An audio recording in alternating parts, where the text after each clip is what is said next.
Grazas, presidenta, e ante todo disculpas porque pensei que non me tocaba falar de primeiro, perdón, non me tocaba hablar de primeiro. Bueno, ante todo, señor delegado, pues desde el Grupo Parlamentario Socialista, muchas gracias por su comparecencia en esta subcomisión y, por supuesto, muchas gracias por su intervención con motivo de esta subcomisión del Pacto Educativo, ¿no? Concordamos con usted en que es necesario en estos momentos decidir la derogación de los acuerdos con la Santa Sede y que no puede todavía perdurar la enseñanza confesional dentro del sistema educativo. Entendemos que la enseñanza confesional debe estar no solamente fuera del currículum, sino también fuera del horario escolar, y así lo hemos expuesto en nuestros últimos documentos. Y también estamos de acuerdo con usted que no se puede partir del actual marco LOMCE. No puede ser. Sí concordamos con usted que es necesario partir de cero para que este elemento de lo que significa la enseñanza de la religión, o si usted quiere la educación laica, pueda partir con una perspectiva de llegar a un acuerdo en este pacto que esperemos que sea posible, pero no desde el marco actual, repito, de la LOMCE, que yo creo que además fue un marco en el que se rompió cualquier posibilidad que pudiera haber de entendimiento al declararla no solo como elemento que se configura dentro de las materias, sino además incluso como evaluable, ¿no? Ha dicho usted bien, y también estamos de acuerdo con usted, en que el hecho religioso es una cosa muy distinta y que el hecho religioso debe estar en la educación de cualquier persona, especialmente en los países europeos, ya que efectivamente no se podría entender la enseñanza del arte, la enseñanza de la literatura, la enseñanza de la historia y de la filosofía sin que tuviéramos en cuenta el hecho religioso. Hay un informe que usted sé que conoce perfectamente, que es el informe Resi-Debré, y con el que concordamos bastante en cuanto a su exposición y el significado que tenía, que sí me gustaría que me pudiera hacer una pequeña valoración si usted está de acuerdo con los postulados que allí se definen, ¿no? Aunque es cierto que Europa es diversa y existen distintas formas de entender esta cuestión a nivel educativo. Le voy a hacer una pregunta. Sobre el hecho religioso, usted hablaba de que debiera estar incorporado de forma transversal en las distintas materias que le afectaran. ¿Usted entendería una asignatura propia sobre el hecho religioso, una asignatura propia sobre historia de las religiones, cultura religiosa? Si es así, entendiendo que nunca podría afectar a los cursos de educación primaria y, en todo caso, podríamos hablar de los últimos de secundaria y bachillerato, me gustaría saber si usted entiende que eso sería factible o posible, incluso como opcional, o cree que necesariamente debe ser únicamente de forma transversal en aquellas materias que le afecten, ¿no? Es verdad que en la asignatura de religión no se acaba la presencia de la religión en la escuela. Y también quisiera preguntarle por otras cuestiones, que es la presencia en la escuela de los elementos religiosos personales. Me va a entender perfectamente si le pongo como ejemplo el caso del velo islámico, o si le pongo como ejemplo pues el llevar una cruz personal encima. Y si ello debiera estar implicado en un marco legislativo educativo, o si necesita este país de una ley de libertad religiosa que aclare definitivamente la utilización o no de estos símbolos y en qué lugares y de qué modos. Comparto con que efectivamente es muy triste, y lo he visto como maestro, lo que puede significar que a niños de 3, 4, 5 años se les separe en un momento dado porque unos van a clase de religión y otros a veces iban al pasillo. Y comparto con usted que había veces que a los padres le decían a sus hijos que fueran a la enseñanza de la religión porque en los colegios no había medios para poderlos atender de una forma clara, y eso sí pasaba en las escuelas. No es verdad que toda la historia de la religión en la escuela fuera homogénea durante todos estos años. Usted lo sabe bien. Usted citaba las alternativas a la religión. Y habría que recordar una sentencia del Tribunal Constitucional que en su momento prohibió que las escuelas, aquellos alumnos que querían la enseñanza religiosa, pudieran los profesores enmarcarles otro tipo de materias que podían ser refuerzo en matemáticas, refuerzos en idioma, etcétera, etcétera, porque decían que eso era discriminar a los alumnos que iban a religión, como si en clase de religión no se aprendiera nada, cuestión que siempre me sorprendió. O sea, estos van aquí y aprenden algo, discrimina, los otros no deben aprender nada, porque si no estarían discriminando también, ¿no? Y otra cuestión es que efectivamente yo creo que falta control, coincidimos con usted que falta mucho control en las escuelas concertadas, porque efectivamente esas medidas de distrito único, esas medidas de regalar el suelo, las medidas incluso de falta de control en cuanto a la inclusión de todo tipo de alumnado en este tipo de centros, mediante mecanismos que al final sabemos que existen para que esa gente no entre allí, se da. Y muy importante, usted señalaba algo que muchas veces no se percibe desde fuera de la escuela, y es que en muchos casos se iba a esos centros porque en los públicos no existían, por ejemplo, servicios de comedor o servicios de atención temprana, y la gente necesitaba, simplemente por conciliación, poder ir a ellos.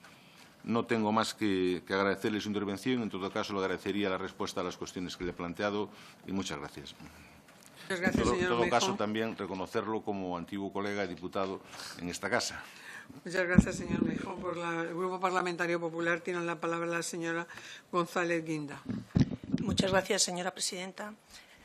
Ante todo, señor Delgado, desde el Partido Popular le agradecemos su presencia en este Parlamento, al que, como usted ha apuntado, ya ha venido y participado en anteriores ocasiones para exponernos, en esta ocasión, el trabajo que desde su plataforma vienen desarrollando.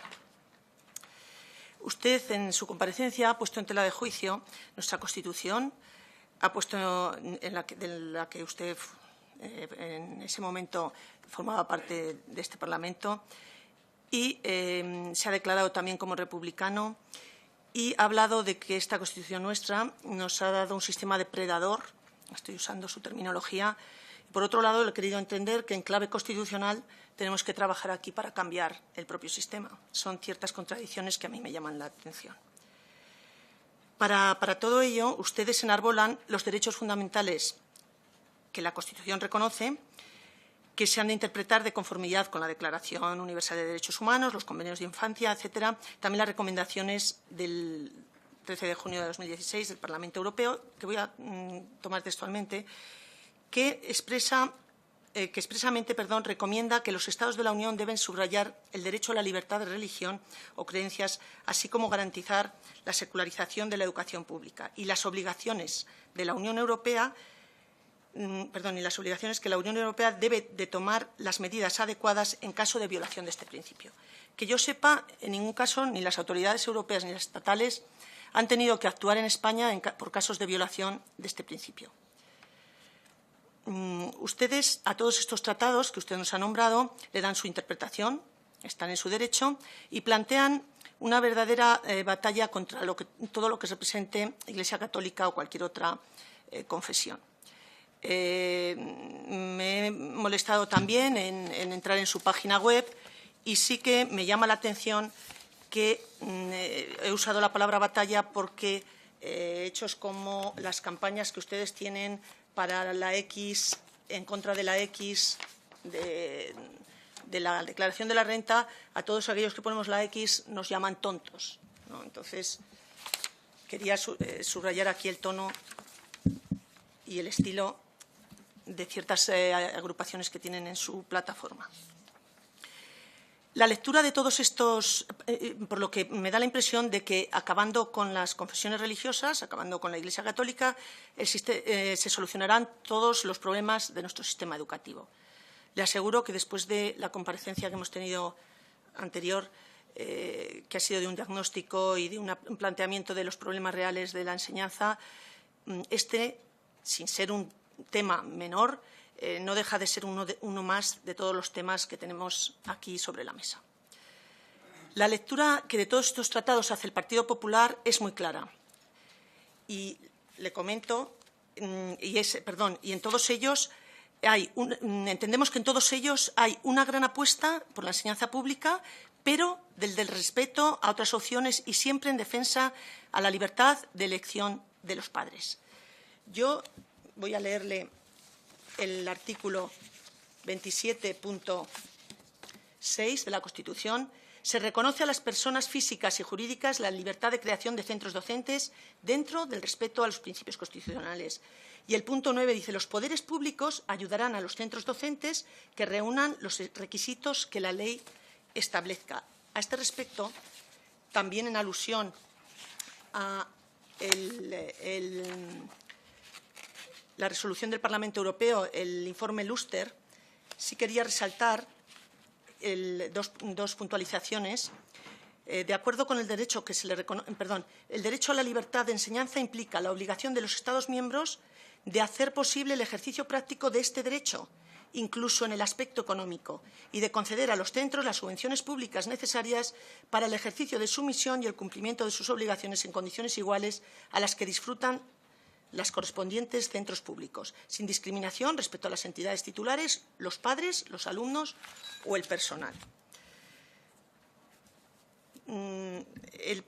A su vez, en dos intervenciones que tuvimos aquí por parte de la Federación de Centros Católicos, FEDECECA y de CC, los comparecientes también hablaron claro con respecto a que la enseñanza tiene que ser plural. Y para que la enseñanza sea plural es obvio que se necesita financiación pública, porque si no, solo sería plural para quienes puedan pagarla, lo que sería contrario a la equidad. Aquí es donde nosotros consideramos que está el anclaje constitucional del sistema de conciertos y acuerdos de cooperación. Por cierto, conciertos que usted ya ha nombrado, como el de 1985, el que estaba inmerso en la LODE, firmados por el Gobierno socialista, acuerdos de cooperación entre el Estado y las confesiones religiosas minoritarias, evangélica, israelitas y la Comisión Islámica, también con Gobierno socialista del noviembre del 92, y buscando con ello, y lo recojo textualmente con estos acuerdos, la libertad, igualdad, respeto, aceptación y colaboración, en definitiva, la convivencia de todas las confesiones religiosas que conviven en el Estado, en el territorio español. Repito, con una lectura abierta de todos estos tratados internacionales, se deduce que todos ellos tienen un marcado afán por el respeto hacia las herencias culturales, religiosas, lingüísticas y humanistas de Europa, cuyos valores han sido fundamentales para arraigar en nuestra sociedad el lugar primordial que tiene la persona y sus derechos inviolables. Aquí también quiero hacer hincapié en algo que me ha llamado la atención. Usted habla, en lo relativo al derecho a la libertad de conciencia de los menores, que los adultos, padres o tutores, deben orientar, pero no representar a sus hijos. Según usted, este hecho choca con la potestad que se confiere en nuestro sistema educativo a los padres o tutores, que son los que eligen la religión o no en nombre del menor y que, en su opinión, contravienen los derechos del menor. Usted afirma que el Estado permite que niños cuya capacidad de razonamiento está en pleno proceso de maduración sean segregados, luego hablaré de este concepto que usted menciona de segregación, en función de las creencias de sus padres. Parece olvidar que los padres son los primeros y principales responsables de la educación de sus hijos. Dejando aparte este concepto que usted tiene de segregación, según el cual también estaríamos segregando a alumnos que optan por una asignatura frente a otra, porque estoy segura con la voluntad también de los padres, porque seguramente habrán elegido unas optativas u otras en función de lo que los padres les hayan orientado. Yo, por ejemplo, le puedo decir que los alumnos no ven esa segregación de salir en clase de religión o en clase de optativas, sino como una opción más del resto de asignaturas que tienen. Yo he estado en institutos en los que unos salían a evangélica, otros salían a católica y otros cogían la optativa. Pues bien, mi pregunta es, en estos menores, cuya capacidad de razonamiento está en pleno proceso, ¿qué tenemos que hacer los padres o tutores, según usted, para no vulnerar el principio de libertad de conciencia? ¿Debemos dejar que sea el Estado monolítico quien decida por nosotros? ¿Debemos dejar… González tiene que Sí, estoy terminando, señora presidenta. ¿Debemos dejar que ese Estado nos diga a partir de qué edad de madurez pueden o no elegir una determinada opción? Me temo que, según los planteamientos, esa edad no llegaría.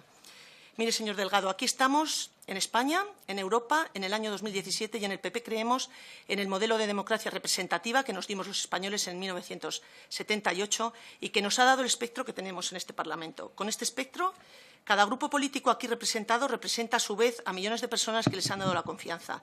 Y en lo que nos compete, entendemos, al menos el Partido Popular así lo entiende, nos han dado la confianza para poner todos los medios y esfuerzos para llegar a un consenso en materia educativa, para buscar puntos de encuentro, para diagnosticar en esta subcomisión lo que funciona y lo que no de nuestro sistema educativo. Y no dudo que posturas tan radicales como la suya no contribuyan a conseguir ese consenso.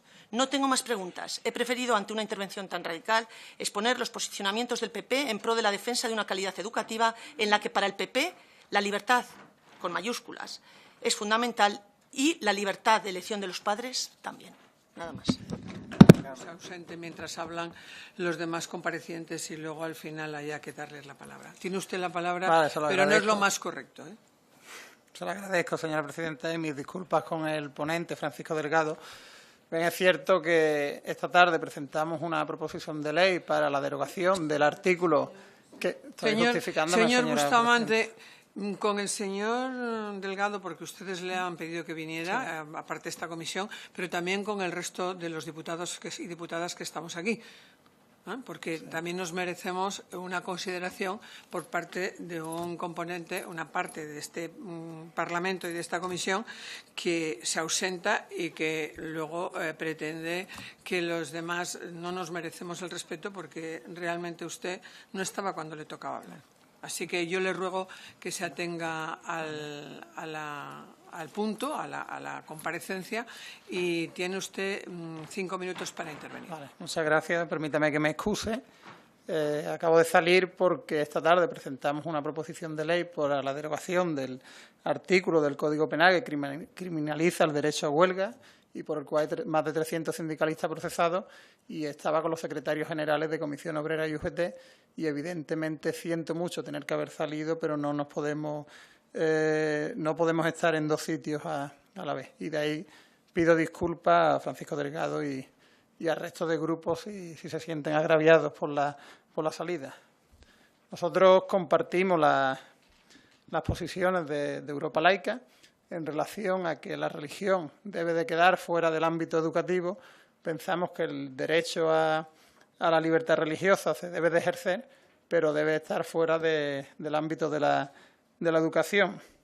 El señor Delgado planteaba que hace 40 años participó en las primeras elecciones constituyentes y bueno, que 40 años después pues seguimos con dándole vuelta a nuestro modelo educativo, a la influencia de la religión, a la división de nuestra red en centros públicos, centros concertados y centros privados, a denunciar el acuerdo con la Santa Sede, que por cierto se hace posteriormente a la aprobación de la Constitución, y viene un poco a refrendar o a desmitificar esa versión de nuestra transición modélica de hace 40 años, que se produce en un contexto donde el poder del régimen franquista era muy fuerte, donde no se produce un cambio profundo, una ruptura con el régimen anterior, como se produjo en países como Portugal o como en Italia, Alemania o Francia,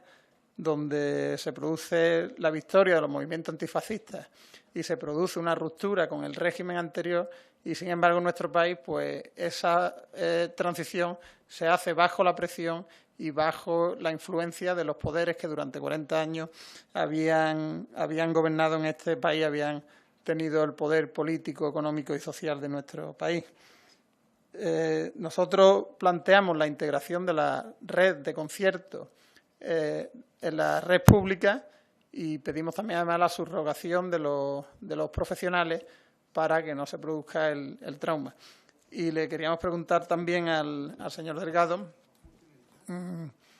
qué paso llevaría, cómo plantearía la salida de la religión desde Europa Laica, desde el currículum de la escuela pública, de la escuela concertada, cuáles serían los pasos y cómo, qué salida le daríamos a los 11.000 profesores y profesoras de religión que existen en nuestro Estado, y también en relación al pacto educativo, si cree que hay posibilidades de llegar a un acuerdo en el marco de la institución con un gobierno que siga aplicando recortes sobre la educación y que tiene además comprometido seguir aplicando recortes, o si por el contrario piensa que habría que abrir el pacto aún más a la sociedad y contar con amplios sectores de la educación, que además hay un documento de bases que es el Por otra política educativa, donde han participado muchas asociaciones y sectores de la comunidad educativa. Si ese documento puede servir de referencia a esta comisión para la elaboración del pacto educativo, y también la posición de Europa Laica frente a la LOMCE, que nosotros pensamos que es una ley profundamente ideológica y elitista, y planteamos su inmediata derogación creo que se puede derogar la LOMCE antes de la elaboración de una nueva ley educativa, porque cuando se deroga la LOMCE prevalece la legislación anterior y además había un pacto o un acuerdo de la mayoría de los partidos que cuando el Gobierno del Partido Popular no tuviera la mayoría absoluta, derogar la LOMCE y, sin embargo, no lo hemos cumplido, por desgracia. Muchas gracias. Quisiera contestar por este orden a la amiga compañera del Partido Popular, Partido Socialista y compañero de Unidos Podemos. Puede ser, ¿no? Sí, sí. Bueno, siento que haya parecido mi intervención radical. Lo siento muchísimo y realmente no ha pretendido ser una intervención radical.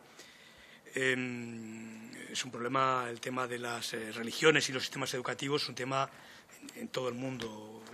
Surgen problemas y enfrentamientos.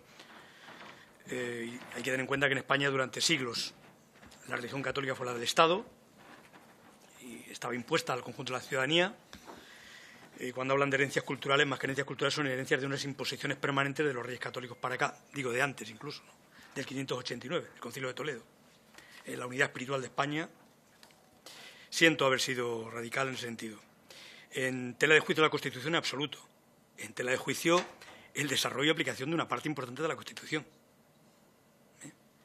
Hombre, hay cosas de la Constitución que no nos gustan y ahí están los debates que se produjeron y lo que se votó cada uno de los grupos que entonces estaban en el Parlamento. Pero, fundamentalmente, el desarrollo y aplicación posterior de algunos apartados de la Constitución que han cedido a ciertas presiones diverseándoles, sobre todo de tipo ideológico.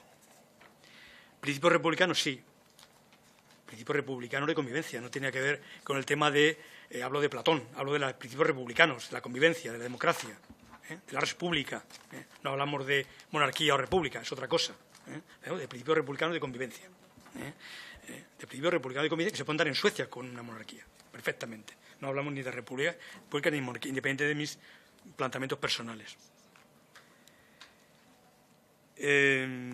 Bueno, lo que ha visto en la página web nuestra, hay información diversísima, no solo de Europa Laica, y a lo que es de la declaración de la renta, sí es cierto. Nuestra campaña va en contra de que las religiones sean financiadas por el Estado.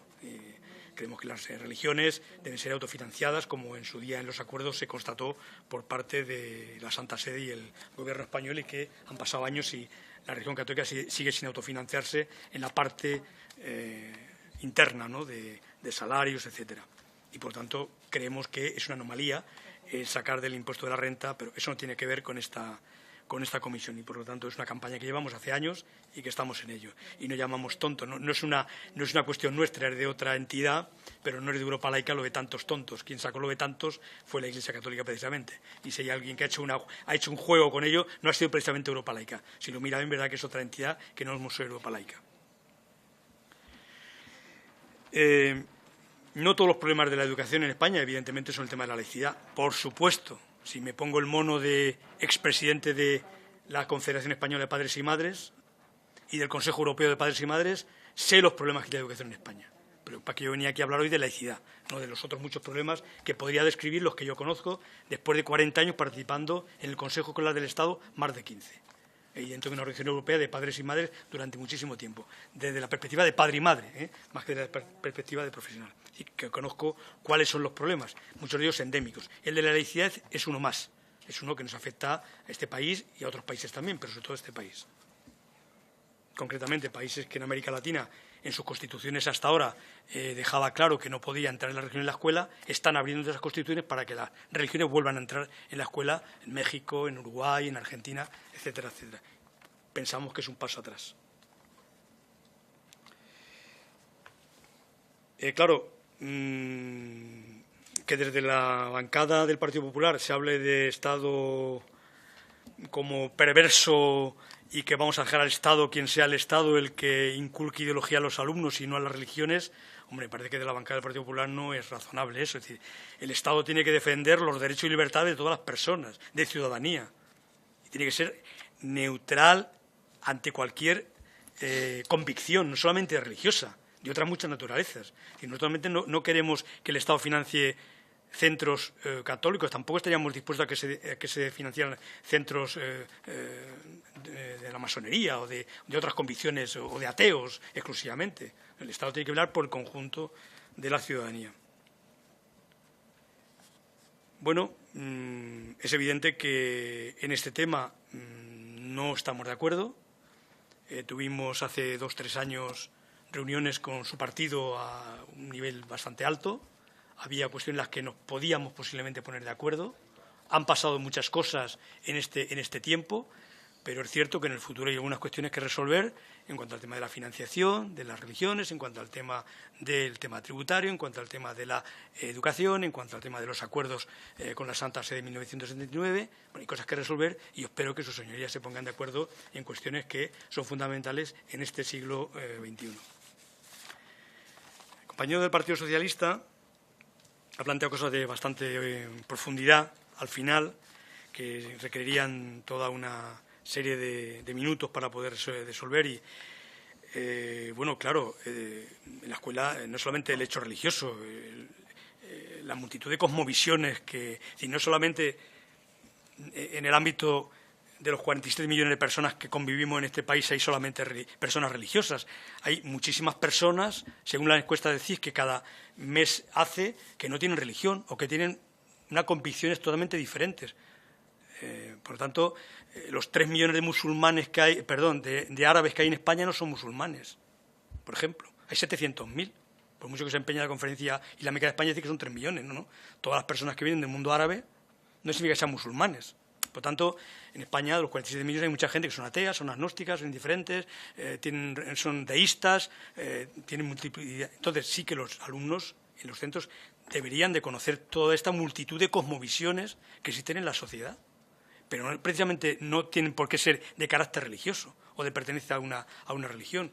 Y, por lo tanto, cuanto más cursos altos, muchísimo mejor. Se ha planteado que se haría, bueno, eso lo ha planteado el compañero de Izquierda Unida Podem, eso lo contestaré después. Me ha hablado de qué se puede hacer para meter en la enseñanza este tipo de cuestiones.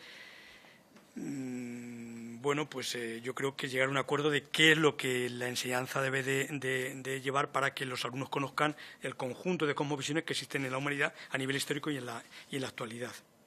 Sí, has hablado de la alternativa al marxismo. Hombre, yo creo que ha focalizado demasiado en que el gran problema, en mi opinión personal, y de haber vivido 40 años los procesos de leyes, en que la LOMCE es el mal de todo. Es decir, yo creo que empezamos ya con la LOCSE, con la LODE, con la LOPEG, con la LOE, cuando se da por vez primera, considera el servicio público de enseñanza a los colegios privados concertados. Así que yo creo que entre todas la mataron y ella sola se murió. Y hay cosas de la LOE que, como ustedes saben, vinimos aquí a decir que no estábamos de acuerdo y seguimos estando de acuerdo. Por ejemplo, las disposiciones que tratan a las personas que imparten religión nombradas por los obispados, y ahora contestaré a aquella pregunta, y que nos preocupa muchísimo ese tema, y que, por lo tanto, no solamente es la LOMCE, es decir, la modificación parcial de la LOE que hace la LOMCE, hay otras muchas cuestiones anteriores. Y ya para terminar, elementos religiosos personales en los centros, tema complicado, tema complicadísimo, es decir, que son... la Comisión Stasi, en su día en Francia, llegó a una especie de acuerdo de que son signos ostentosos religiosos en los centros escolares, religiosos y no religiosos. También hay otras muchas ideologías, no solamente precisamente religiosas. Claro, el tema es un tema complejo. Yo creo que sí que en España se debería de abordar una ley de libertad de conciencia que no se ha abordado. Seguimos con la ley de libertad religiosa de 1980, que está obsoleta porque ha pasado mucho tiempo, y no se aborda este tipo de cosas, y en el apartado de educación dejar muy claro a las instituciones públicas, entre ellas a los centros escolares, qué hacer con estas cuestiones que se vayan presentando. No puede ser que un director de un centro de Cataluña en un momento determinado expulse a una niña porque lleva el velo y a continuación la consejera o consejero de Cataluña le diga no puede ir. Es decir, esa situación no se puede dar porque no hay una reglamentación clara en ese terreno. Es decir, a nosotros como Europa laica la libertad de conciencia de las personas está por encima de todo ello. Y a lo mejor no nos importa que una chica vaya con... La escuela no nos importa que un chico vaya con 2 cruces en la... No nos importa. Ahora, lo ostentoso es lo ostentoso. Y la Comisión Stasi en Francia da unas claves de que es ostentoso y que no es ostentoso. Y yo creo que ese tema hay que normalizarlo y regularlo. Lo que puede ser es que cada uno haga lo que, bueno, pues cada director del pobre haga lo que o directora haga lo que buenamente pueda, si no se ha regulado. Yo creo que es un tema que cada vez más creemos que es un tema que hay que regular las cuestiones de elementos religiosos personales en el ámbito de las escuelas. Bueno, compañero de Izquierda Unida Podem, decir que sí que es posible. Nosotros, cuando era ministro Gabilondo, desde el PAC, desde la campaña por una escuela pública y laica de religión, desde fuera de la escuela, las más de 50 organizaciones que estamos en esa campaña, desde hace ya más de 20 años, le trajimos a Gabilondo una idea de cómo avanzar en que los centros de titularidad privada concertada pudieran pasar a una red pública con un tiempo prudencial. Le dimos las claves, es posible, es fácil. No voy a mencionar lo de las icastolas en País Vasco porque es un tema muy pequeñito y se resume al País Vasco, pero sí que es posible que en un momento determinado el Estado se plantee en 5, 10, 15 años la posibilidad de que ciertos centros de carácter privado que están concertados pudieran pasar a la red pública, en donde evidentemente ningún trabajo se quede en la calle, por supuesto. Hay sistemas, el Estado tiene sistemas para hacerlo. Por lo tanto, sistemas hay y el que era ministro Gabilondo, hoy portavoz creo en la Comunidad de Madrid, el Parlamento de Madrid, lo tenía encima de la mesa. Lo que pasa es que es un tema diferente. ¿Qué hacer con los casi 20.000 profesores y profesoras nombrados por los obispados que están dando clase de religión? Ahí viene nuestro problema con la LOE. Son personal laboral al servicio del Estado, vienen sin mérito y capacidad que se exija a cualquier funcionario, tienen más garantías laborales que los interinos, que han aprobado oposición pero sin plaza. Ese tema lo tendrá que resolver el Parlamento. Y además lo tendrá que resolver el Parlamento y las 17 comunidades autónomas de este país que tienen competencias plenas en educación y que puede ser un problema también a la hora de aplicar ciertas cuestiones de estas. Porque cada una lleva su... En el tema económico, un niño de País Vasco tiene 3 veces más de inversión en educación que un niño canario. Y es un tema, una barbaridad con la Constitución en la mano. Un tema que habrá que resolverlo aquí. Es un tema que habrá que resolverlo aquí. Por lo tanto, creemos que en ese tema de esas personas habrá que dar una solución. Hay que dar una solución, no sé cuál. Desde luego, no la solución que de algunos ámbitos, del ámbito cristiano, más o menos de base o más o menos no de base, se quiere dar, que se queden fijos ya en plantilla. El tema es complicado, porque el acceso a la función docente tiene unas características concretas y el Parlamento sabrá. Yo, desde luego, no tengo la solución. Yo sé que muchas personas que están fuera de aquí piensan que, bueno, pues si se deja... Es decir, hay muchos profesores de estos que están dando otras asignaturas. Y desde algunos ámbitos dicen que, bueno, que se queden ahí para dar filosofía si es que tienen la capacidad adecuada para hacerlo. Pero han entrado por otra puerta. Han entrado por la puerta de los obispados. Son 20.000. Ese es el problema. Yo tengo una opinión personal, pero no la colectiva posiblemente de toda Europa Laica o de la Junta Directiva o de las 50 organizaciones que conformamos la campaña por una escuela pública y laica, que tendremos opiniones posiblemente diferentes y no quiero aquí dar una opinión distinta. Evidentemente, la puerta de entrada de esas personas al sistema educativo han sido totalmente distintas a cualquier otra persona que entra por mérito y capacidad y a través de unas oposiciones. Si abrimos eso, lo abrimos para todo. En Bélgica lo han abierto para los ateos, para los masones. Claro, lo abrimos así. No, a mí no me gusta ese sistema, pero en Bélgica está abierto para todos. ¿Por qué si un obispo puede nombrar a una persona y no otra cualquier convicción? ¿Por qué los judíos pueden nombrar a una persona o los musulmanes pueden nombrar a un imán o a una persona? Es que no tiene sentido. Si es que no tiene sentido que esa persona esté en los centros escolares. Y claro, es que pasado mañana en un centro rural de 200 alumnos puede haber más personas representantes de religiones que maestros. Un judío no se da. Se da en algún caso, sí, en Almería, en Murcia, en Girona, se da, Se da en centros rurales que hay hasta 3 personas de otras religiones y otras 3 personas que son maestros más el director y tal. Se está dando ya en algunos centros rurales. No tiene sentido. Por eso las religiones confesionales tienen que salir de la escuela, independientemente de que luego, por dentro del currículum, se establezca un sistema para que los chavales conozcan las distintas cosmovisiones, el hecho religioso y todo esto, que creo que es bueno que lo conozcan en la escuela. Pero evidentemente ahí tenemos un problema serio con estas personas nombradas por los obispados que tendréis que resolver ustedes.